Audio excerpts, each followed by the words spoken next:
So I'm with Bojan Radakovic, and we are here at the TableTop booth at GenCon.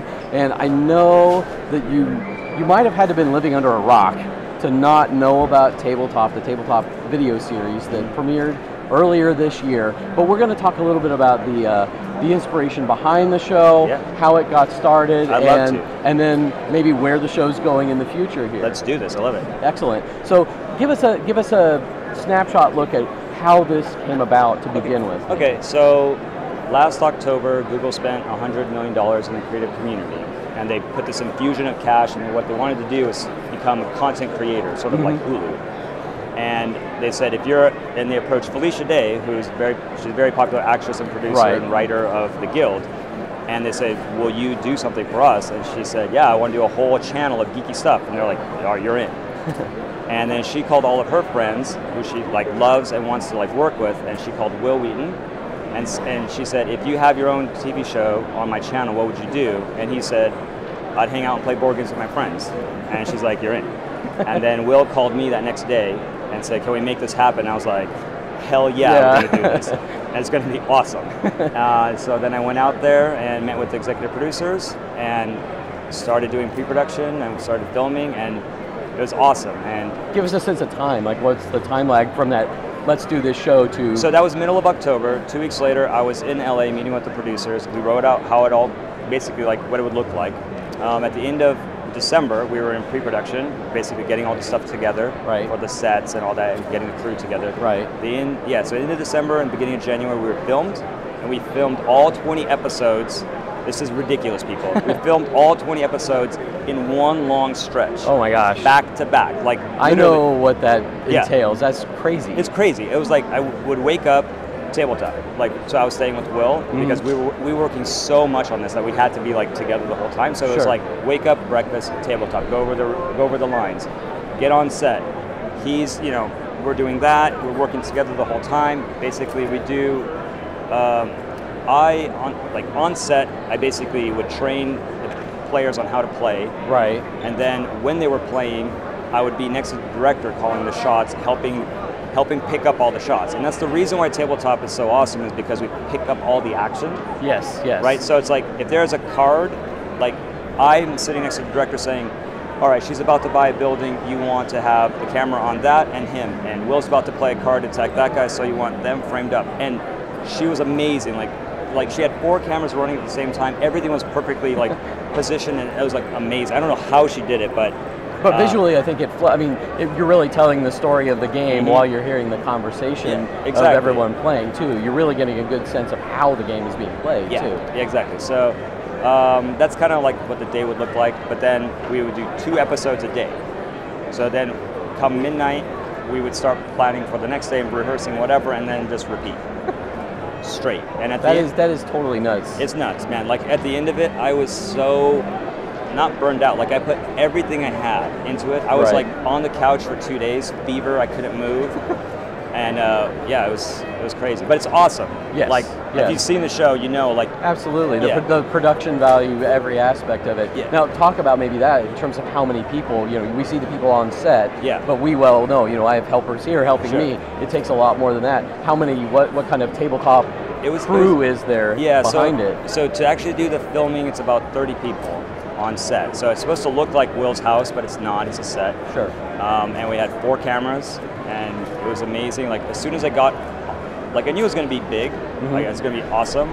But when I got on set, I was like, oh man, this is huge. Excellent. So it's cool. I love it, and it's been awesome. It's been so amazing. The response has been incredible. I guess that maybe the next question to lead into here is the response has obviously been tremendous out of the gate. So in the 4 months since we launched, Geek and Sundry has 18 million views. That's astounding. That's just astounding. Yeah, the Ticket to the Small World episode has, at the time of this recording, 800,000 views. That doesn't even compute in my head. It's amazing. The response has been so good, and I think it's because people know it's genuine, right? It's not a commercial. It's not a review. Right. It's Will's game night. Right. It's just like our game night. We hang out, we play games, we have fun, we play with house rules, we do sloppy things, we joke and banter. Right. And that's it. and except he's a celebrity and his friends are celebrities, and there you go. Well, and I think it shows too that the interest and appeal of board games, it's been a matter of exposure and having the right sort of ambassadors to say, hey, look, these are things that a lot of people would enjoy, and it's not perfectly just, normal. Yeah, and it's a great way to spend time with your friends and family. Exactly. And we just want to make something that you would be proud to share. So like, I'm a gamer, right? Like, we're gamers. Absolutely, yeah. But like, we want to have something to say like, look, this is what I do, right? This is like why I hang out all weekend playing, because look how awesome it is. Like, you should do it too. It makes sense when you see it in that context. Yeah, and like, it's not, I thought it was like, here's the core gamers and here's like kind of casual fringe. It's not there. We actually hit way out here. People who never game. Yeah.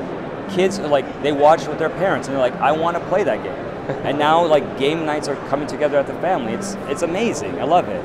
And like, I do these things at conventions. I'm going down the escalator and it's like, oh, Tsuro next to Ticket to Ride next to Zombie Dice. And you have to be. That's not a coincidence. Yeah. Right? Yeah, you know, like, exactly. New people coming to game stores and they're like, here's a pack, and it's like, say anything, Gloom, and like whatever. I mean, right. The tabletop effect is a real, quantifiable thing. It's massive. I don't want to give like trade secret numbers, but it's like massive. I was hoping for like 30 to 50% lift in sales, and this is not a commercial, right? But just giving visibility increases sales, right? Right. It's orders of magnitude higher. Right. Huge. Like, and that kind of leads into your deal with Target, right? Yeah. I mean, I don't think that would have come about had you not been able to go, see, look what's happening as a result of the show, right? Yeah, so in August, September, and October, there's a very special feature going on in Target, which was awesome. If you go into any of the Targets, 1,700 Targets nationwide, second largest retail in America. So you can go to any Target you want, and you'll see a green box, and the Geek and Sundry logo's there, and the games that are featured on Tabletop are in there with the Geek and Sundry logo on it. It's awesome. That's great. So like I used to shop at Target, like like you do, whatever. Yeah. And I would go into the game section to support my friends because I know a lot of the publishers here. Sure. And I'm really excited that they're in Target because it's a big deal. But now when I go in to check, people are talking about games in Target, like they're talking about Settlers of Catan and D&D and stuff. And I'm like, it's amazing. Yeah. It's amazing that we're spreading that word so effectively. That transformation in such a short time, that just the awareness is so much greater. It's not like these things haven't been here for years. We've been doing this for years and years, but just the greater acceptance and awareness has really been that. Yeah. What's popped that bubble and made it more. I really think we're on a renaissance. Like I really agree. feel like totally there's a whole like resurgence of gaming, like in Germany and France. Like they have a culture of gaming. Like yes. You were out there. The culture of play. Yes. It's just it's an accepted part of what people do. It's not that everybody does it, but it's you play board games. It's just normal. Something you do. Yeah, you're on vacation, you hang out, and you play games and card games and whatever, and it's normal. And over there, the games that people play are really casual play, what we call gateway games or family games. And in America, those do well, but it doesn't have its own category like it does in Germany. Like Spiel des Jahres, basically. That's what category. This is. Yeah. And so that's what we're trying to do, is like bring that here, and it's being really well received. It's working. So awesome. We've seen kind of the past and the present. Where is the show going from here? Are you going to still be doing the crazy shooting 20 episodes in a row for seasons, or how are you going to structure this based on the success? Yeah, it's really efficient to do it that way, so I think we probably will. We haven't officially got word from Google that we have been renewed. Okay. I'm pretty sure they will, because last time I checked at Phoenix Comic Con, we were #2 in the premium YouTube channels. Wow. And at San Diego Comic Con, Google basically rented out an entire warehouse, and in there they gutted it and put like a giant YouTube place featuring us. Wow. And the Nerdist and Mashima and some of the other like kind of geek nerdy verticals. And I'm pretty sure they're not going to spend that kind of money and then like drop it. I'd say that seems like a good plan. So, but yeah, I have some plans for season 2.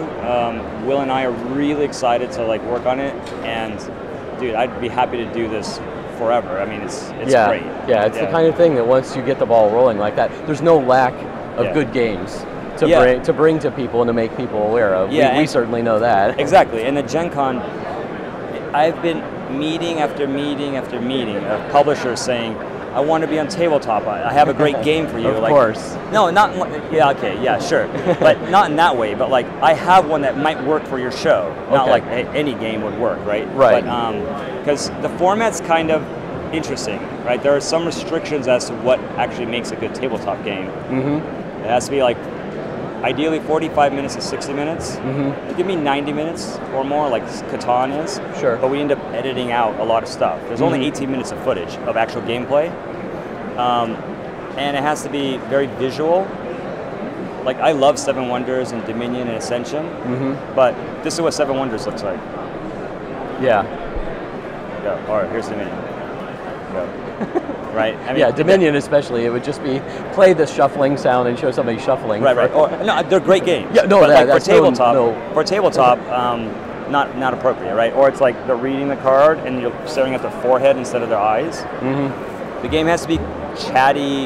It's like the game is supposed to facilitate interaction. Yes, yes, right? It's a vehicle for social interaction, yeah, right? Exactly, right? It's like dinner. Like the dinner's there, you have to eat, but that's not why we're together, right? We're together so we can share this common experience, be with each other and have fun, right? Same thing with board games. Like, game night's not about that game, it's about us getting together and having fun. So, and finding the right game for the right crowd, that's really part of the challenge, right? Yeah, and we try to show a wide variety of games, different styles of play, you know, so we have like resource management, we have Small World is a bit like military tactics game, area control game. Sure. We have communication games, party games, dice games. You know, so it's like, if you like this, you might like some other games. If you like this, you might, you know. So it's sort of like Pandora. You know, like there's certain mechanics. Yeah. Like in Pandora, they have like the musical tree that tells you like, oh, you like this type of sound and that type of art, whatever, you might like these other things. Yeah, you expose them to kind of the base mechanics that form the kind of foundation of most games, and you can kind of see where they're going to branch off, and you can build on that to those maybe deeper level of strategy later on. Maybe not ones on tabletop, but you've got an entry point into each one of those. I would love to do Agricola. I would love to, right? So like Aura et Labora is my new favorite game in that vein, like the bloodline, you know, of like strategy, European style board games. But it's not really good for a tabletop, right? It's like 3 hours long. I mean, it's a lot of interaction, but I can't cut it down to 18 minutes, you know. But it's been amazing, this whole experience. I have to thank Mayfair because they let us have this booth. Oh, nice, very nice. Yeah, GenCon's been sold out for months. Sure. And I called them up and was like, because remember, the show aired in April. Everything was already sold out at that point. So I was like, I need a booth, can you help me out? And they've been awesome. I'm really happy for that. And I had a panel on Friday, 300-400 people in there. Wow, that's great. That's great. It's been awesome. So if people want to find out more information, let's direct them. I know that there's a pretty good chance that most people know where to go, but I know there's a community sort of forming around the show, a very vibrant community too. So let people know how, if they want to become more involved with that online community, where they can go to find out more. Yeah, the first thing, you want to go to geekandsundry.com, or you go to YouTube and go to the Geek and Sundry channel, or you can just search for Tabletop. And we have forums there. We're trying to get people together and play. I'm going to be doing a big promotion through the retailers. Logos are going to show up, shelf talkers and all that kind of stuff to like help drive traffic to the stores. And in November, I'm going to do an international, we're working on doing an International Tabletop Day, which is essentially like Free Comic Book Day, but for gaming. So it's like we're going to call a day out and say, just go to your community center, go to your game store, just hang out with your friends and family and just play games. Sweet. That's, I mean, that's what really this is all about, getting people playing, and anything that can facilitate that, we're champions of too. Yeah, please.